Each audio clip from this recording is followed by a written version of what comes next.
Pertanyaan berikutnya dari Akhuna Wildan dari Pari Kediri. Nasihat untuk berdakwah di lingkungan sekolah dan menghadapi banyaknya fitnah di sekolah umum. Ya, ahlan wa sahlan akhuna Wildan di Pare Kediri. Taib. Memang berdakwah itu dimanapun juga membutuhkan bukan hanya ilmu ya, bukan hanya ilmu tapi juga kesabaran di dalam mendakwahkan apa yang sudah kita ketahui. Terlebih-lebih di sekolah-sekolah umum itu, boleh kita katakan anak-anak sekolah umum itu kebanyakan hanya mendapatkan siraman rohani pendidikan agama hanya sepekan sekali, itu pun hanya 2 jam pelajaran. 40 atau 45 menit kali 2, itu sepekan sekali. Dan itu pun yang disampaikan bukan masalah yang paling urgen.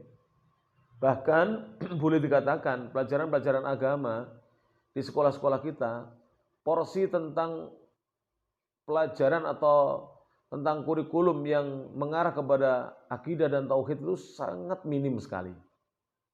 Jadi pelajaran buku-buku pelajaran itu yang membahas di dalamnya tentang tauhid dan akidah itu sangat minim sekali. Kalau sudah demikian ini keadaannya, maka akan berpengaruh kepada anak didik. Makanya kita lihat ya, anak-anak yang sekolah di sekolah-sekolah umum itu dari sisi akhlak jauh dari Islam, dari sisi ibadah jauh dari Islam. Kenapa? Karena jiwanya belum terbentuk.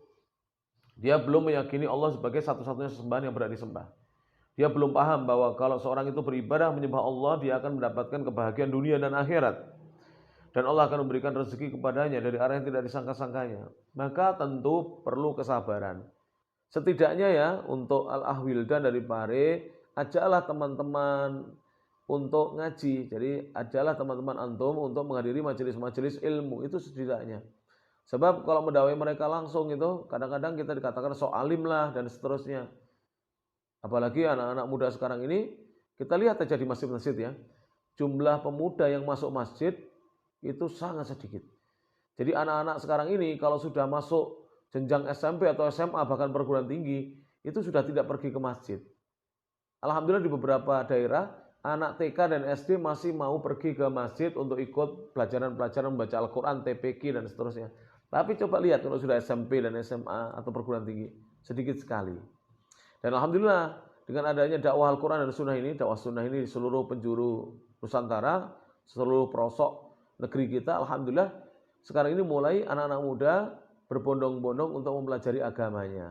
Hanya saja mereka belumlah mendapatkan dukungan yang penuh dari orang tuanya. Kadang-kadang keinginan mereka pribadi enggak apa-apa, justru itu lebih baik daripada anak-anak yang merasa terpaksa belajar agama karena tuntutan dari orang tuanya. Jadi tetap semangat ya Ahwidan untuk berdakwah di lingkungan sekolah antum, mudah-mudahan ya saudara-saudara antum ya, teman-teman antum, sahabat-sahabat antum ada yang mau diajak ngaji. Nanti insya Allah kalau diajak ngaji dia akan ada perubahan insya Allah taala. Wallahu a'lam bishawab.